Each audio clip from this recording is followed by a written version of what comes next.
Okay, so next thing we're gonna learn is a new type of actor, which is not static mesh. It's actually what is called a geometry brush. Okay, so what is a geometry brush?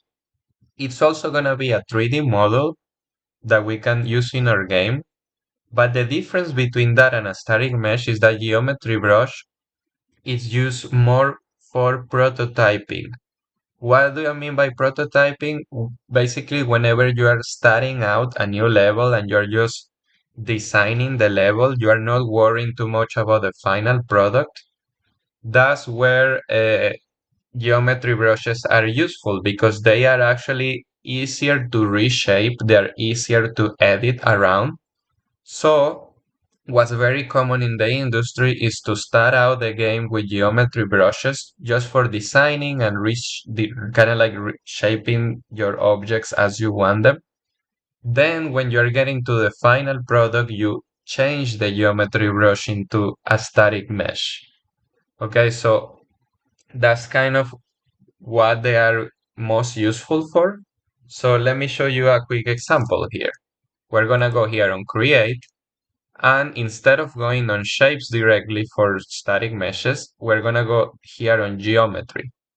Okay, we have like different shapes we can use. Go ahead and start with a box. So I'm gonna drag and drop this box here. And as you can see, this is a geometry brush. As you can see, it does look a little bit different from our regular cube, right? Okay, so this is an example of a geometry brush. Now, what is a very important thing, a very important feature that we can use for geometry brushes?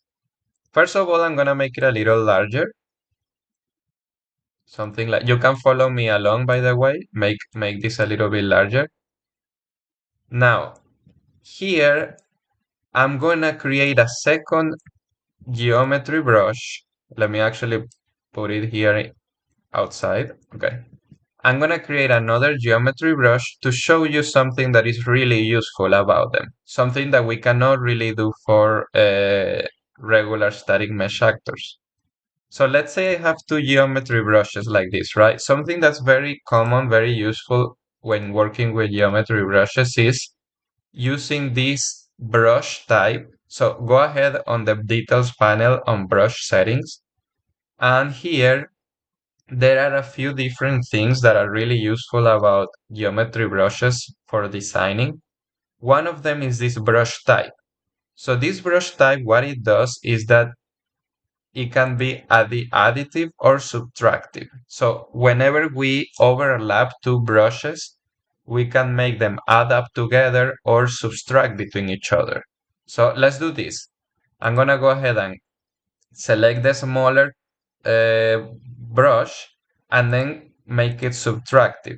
So what that's gonna do is that if I overlap this with the other brush, you see I'm basically uh, subtracting from the other brush so that I can make kind of like a hole in there.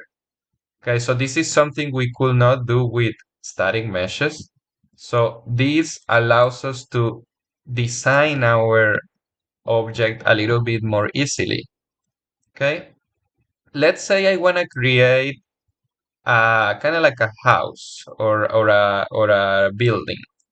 So one thing I will need to do is, as you can see, when I'm subtracting, I'm creating the hole, but the inner part it's still full, right? I will need to like, but I will need to like really subtract all of this. So what I'm gonna do is I'm gonna select the bigger cube and I'm gonna click on this hollow feature. Okay, so check mark on that. And what that's gonna do is now that the inner part of this geometry brush is now actually hollow. Basically, it's empty inside. Okay? So now what's gonna be different about that is that when we are gonna now do the subtraction on this bigger brush, now you're gonna see what's gonna happen. As you can see, now the inside of the brush it's hollow, it's empty. So when I create the subtraction, now we can see the inside of it. So as you can see, by doing this, look how easily we created some sort of building structure just by using two brushes together and interacting with them. Okay, so what I'm gonna do is that I'm going to make this kind of like bigger, a little bit bigger as well, just to make it look kind of like a house. And then I'm going to use this second one to create some sort of door. Okay, so I'm gonna move this around. I'm gonna, something like this. And then maybe a little bit thinner. So I'm gonna scale this brush to make it thinner, taller. And as you can see, now we have some sort of building with a door and an inner part to it. Okay? So go ahead and do this for your project as well.